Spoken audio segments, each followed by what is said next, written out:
नमस्कार दोस्तों, आपका मेरे channel English literature for competitive exams में स्वागत है।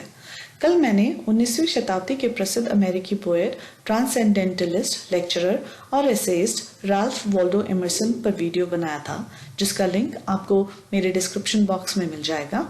मेरा उद्देश्य इस वीडियो को हिंदी में भी बनाने का ये है ताकि राल्फ वॉल्डो एमर्सन से जुड़ी महत्वपूर्ण जानकारी हमारे हिंदी व्यूअर्स के लिए भी अवेलेबल हो, उनके कॉम्पिटिटिव एग्जाम्स के लिए। तो आइए शुरू करते हैं। राल्फ वॉल्डो एमर्सन का जन्म बॉस्टन में मई 25, 1803 में हुआ था। उनके पिता का नाम विलियम एमर्सन एवं माताजी का नाम रूथ हस्किंस एमर्सन था। उनकी मृत्यु 27 अप्रैल 1882 में हुई थी। एमर्सन का नाम उनकी मां के भाई राल्फ और उनके पिता के परदादी रेबेका वॉल्डो के नाम पर रखा गया था। एमर्सन के पिता reverend William Emerson Unitarian minister के रूप में काम करते थे। 1811 में 8 साल की छोटी उम्र में राल्फ वॉल्डो एमर्सन ने अपने पिता को खो दिया, जिनकी मृत्यु पेट के कैंसर या तपेदिक से हुई थी। उनके पिता की मृत्यु के बाद एमर्सन की मां रूथ और उनकी आंटियों ने उन्हें और उनके भाई बहनों को पाला। उनकी आंटी मैरी मूरी एमर्सन का राल्फ वॉल्डो एमर्सन पर गहरा प्रभाव पड़ा। राल्फ वॉल्डो एमर्सन 19वीं शताब्दी के एक अमेरिकी ट्रांसेंडेंटलिस्ट पोएट, फिलोसोफर, लेक्चरर और एसेइस्ट थे। एमर्सन को ट्रांसेंडेंटलिस्ट मूवमेंट का पिता भी कहा जाता है, यानी कि पारलौकिकवादी, जिसने आत्मनिर्भरता और मनुष्य की आंतरिक भलाई पर जोर दिया। एमर्सन को द सेज ऑफ कॉन्कर्ड भी कहा जाता है। 1812 में 9 साल की उम्र में बॉस्टन पब्लिक लैटिन स्कूल में एमर्सन की औपचारिक स्कूली शिक्षा शुरू हुई। 1817 में 14 साल की उम्र में एमर्सन हार्वर्ड कॉलेज गए और वहां पे उन्होंने लैटिन, ग्रीक, ज्योमेट्री, फिजिक्स, इतिहास और फिलोसफी सीखा। 1820 में उन्होंने द वाइट वर्ल्ड पहली पत्रिका शुरू की। 1821 में 18 साल की उम्र में एमर्सन ने हार्वर्ड क्लास डे, जिसे उस समय वैलेडिक्टोरियन डे कहा जाता था, पर एक कविता लिखी और क्लास पोएट बन गए। उसी वर्ष 1821 में हार्वर्ड से स्नातक यानी ग्रेजुएशन करने के बाद अपने बड़े भाई विलियम को बॉस्टन में युवा महिलाओं के लिए एक स्कूल चलाने में मदद की। 1825 में एमर्सन ने हार्वर्ड डिविनिटी स्कूल में दाखिला लिया। 1826 में टीबी, जोड़ों के दर्द और दृष्टि की समस्याओं के कारण चिकित्सा सलाह के बाद एमर्सन सेंट ऑगस्टिन, फ्लोरिडा गए। इस यात्रा के दौरान उनकी मुलाकात फ्रांस के पूर्व सम्राट नेपोलियन बोनापार्ट के भतीजे प्रिंस आखिल मुराद से हुई और उनकी दोस्ती हुई। 1826 में एमर्सन को बॉस्टन में एक यूनिटेरियन चर्च में प्रचार करने का लाइसेंस मिला। 1828 में फाई बेटा कापा में शामिल किया गया। 1829 में 26 साल की उम्र में एमर्सन ने 18 वर्षीय एलन लुइसा टकर से शादी की। 1831 में टीबी के कारण एलन लुइसा टकर की मृत्यु हो गई, जिसके कारण अंततः धर्म में एमर्सन का संदेह पैदा हुआ।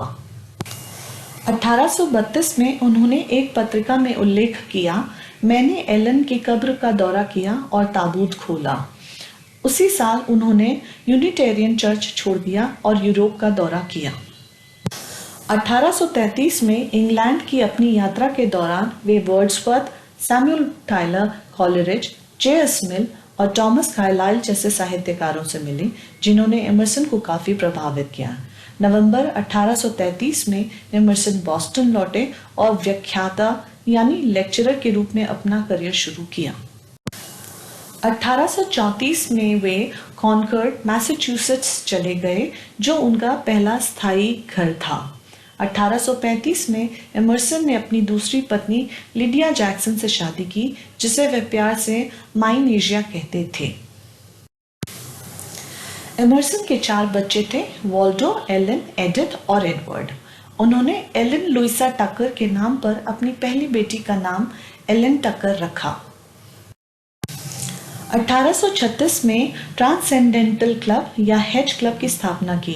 कॉनकॉर्ड से एमर्सन ने पूरे न्यू इंग्लैंड से प्रचार करना शुरू किया और सिंपोजियम या हेज क्लब नाम की एक लिटरेरी सोसाइटी में शामिल हो गए।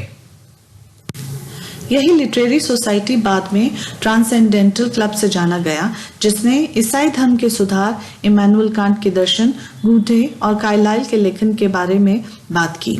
अपने उपदेश और लेखन के कारण एमर्सन को द सेज ऑफ कॉन्कर्ड के रूप में जाना जाने लगा। ट्रांसेंडेंटल क्लब के प्रसिद्ध सदस्य Ralph Waldo Emerson, Henry David Thoreau और मार्गरेट फुलर थे। 1837 में हार्वर्ड डिविनिटी स्कूल के निमंत्रण पर उन्होंने an oration delivered before the Phi Beta Kappa Society at Cambridge पर भाषण दिया। एमर्सन द्वारा दिए गए इस भाषण को द अमेरिकन स्कॉलर कहा जाता है। ओलिवर वेंडल होम्स सीनियर ने एमर्सन द्वारा दिए गए इस भाषण को अमेरिका की इंटेलेक्चुअल डिक्लेरेशन ऑफ इंडिपेंडेंस कहा। इसी साल 1837 में एमर्सन की हेनरी डेविड थ्राउ से मित्रता हुई। हेनरी डेविड थ्राउ पर एमर्सन का गहरा प्रभाव था और उन्होंने 1862 में हेनरी डेविड थ्राउ के अंतिम संस्कार में यूलॉजी दिया। 1838 में एमर्सन ने हार्वर्ड डिविनिटी स्कूल के स्नातक छात्रों को भाषण दिया, जिसे डिविनिटी स्कूल एड्रेस के रूप में जाना जाता है। 1840 में एमर्सन ने द डायल प्रकाशित किया, जिसे पहले मार्गरेट फुलर और बाद में खुद एमर्सन द्वारा संपादित किया गया था। 1842 में एमर्सन के पहले बेटे वॉल्डो की 5 साल की उम्र में स्कारलेट बुखार से मृत्यु हो गई। उन्होंने त्रिनोडी कविता में अपना दुख व्यक्त किया। 1842 में विलियम जेम्स का जन्म हुआ और एमर्सन उनके गॉडफादर बनने के लिए सहमत हुए। 1862 में एमर्सन ने वॉशिंगटन डीसी में एंटी स्लेवरी लेक्चर पर व्याख्यान दिया। उन्हें इस बात की निराशा थी कि राष्ट्रपति लिंकन ने गुलामी को समाप्त करने के लिए बहुत कुछ नहीं किया, लेकिन व्हाइट हाउस में राष्ट्रपति लिंकन के साथ उनकी मुलाकात ने उनके विचारों को यह कहते हुए बदल दिया कि राष्ट्रपति ने मुझे आशा से अधिक अनुकूल रूप से प्रभावित किया।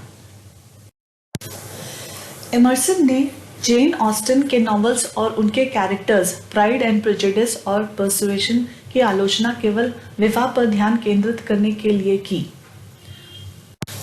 उन्होंने जेन ऑस्टन की आलोचना की और कहा कि मुझे यह समझ में नहीं आ रहा है कि लोग मिस ऑस्टन के उपन्यासों को इतनी ऊंची दर पर क्यों रखते हैं, जो मुझे स्वर में अशिष्ट, कलात्मक आविष्कार में बंजर लगता है।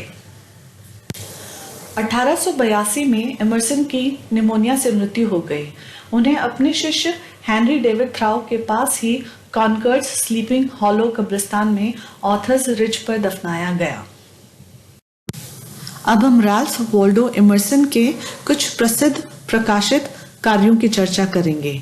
नेचर प्रकाशित हुई 1836 में, द अमेरिकन स्कॉलर 1837 में, डिविनिटी स्कूल एड्रेस 1838 में, लिटरेरी एथिक्स 1838 में, द मेथड ऑफ नेचर 1841 में, man the reformer 1841, introductory lecture on the times 1841, the conservative 1841, the transcendentalist 1843, the young American 1844, lecture on the anniversary of the emancipation of the niggers in the British West Indies 1844।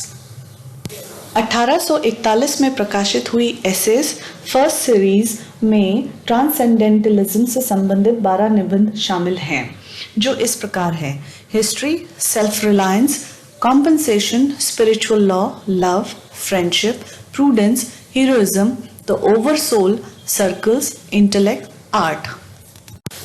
1844 में प्रकाशित हुई essays second series में transcendentalism से संबंधित 9 निबंध शामिल हैं, जो इस प्रकार हैं: the poet, experience, character, manners, gifts, nature, politics, nominalist and realist, New England reformers. 1850 में रिप्रेजेंटेटिव मेन 7 लेक्चर्स में प्लेटो, स्वीडनबर्ग, मॉन्टेन, शेक्सपियर, नेपोलियन, गूटे, जीवनी शामिल है। 1850 में रिप्रेजेंटेटिव मेन 7 लेक्चर्स में शामिल एसेज हैं: uses of great men, Plato और the philosopher, Swedenborg or the mystic, Montaigne or the skeptic, Shakespeare or the poet, Napoleon or the man of the world, Goethe or the writer. Ralph Waldo Emerson के कुछ और प्रसिद्ध कार्य हैं English traits 1856, society and solitude 1870, letters and social aims 1875। 1860 में the conduct of life आया जिसमें 9 निबंध शामिल हैं। Fate, power, wealth, culture, behaviour, worship, considerations by the way, beauty, illusions. Lectures, biographical sketches और अनकलेक्टेड प्रोज में essays from the Dial, thoughts on art, woman, lecture, the naturalist 1834, nature 1850, the sovereignty on ethics, historic notes of life and letters in New England, education, government of children, Thoreau, eulogy, Mary Moody Emerson, the Lord's supper शामिल हैं।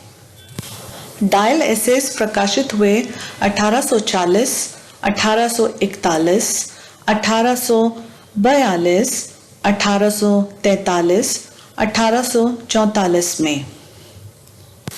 कुछ प्रसिद्ध कविताएं Concord, hymn, the Rhodora, Brahma, Uriel हैं। Ralph Waldo Emerson के प्रसिद्ध पत्र हैं letter to Martin Van Buren, the correspondence of Thomas Carlyle and Ralph Waldo Emerson 1834 से 1872 तक। राल्फ वॉल्डो एमर्सन की एक उल्लेखनीय कोटेशन कुछ इस प्रकार है, let me admonish you first of all to go alone, to refuse the good models even those which are sacred in the imagination of men, and dare to love God without mediator or veil. उम्मीद करते हैं आपको ये महत्वपूर्ण जानकारी अच्छी लगी होगी। अगर आप कोई सुझाव देना चाहते हैं तो कमेंट बॉक्स में लिख दीजिए।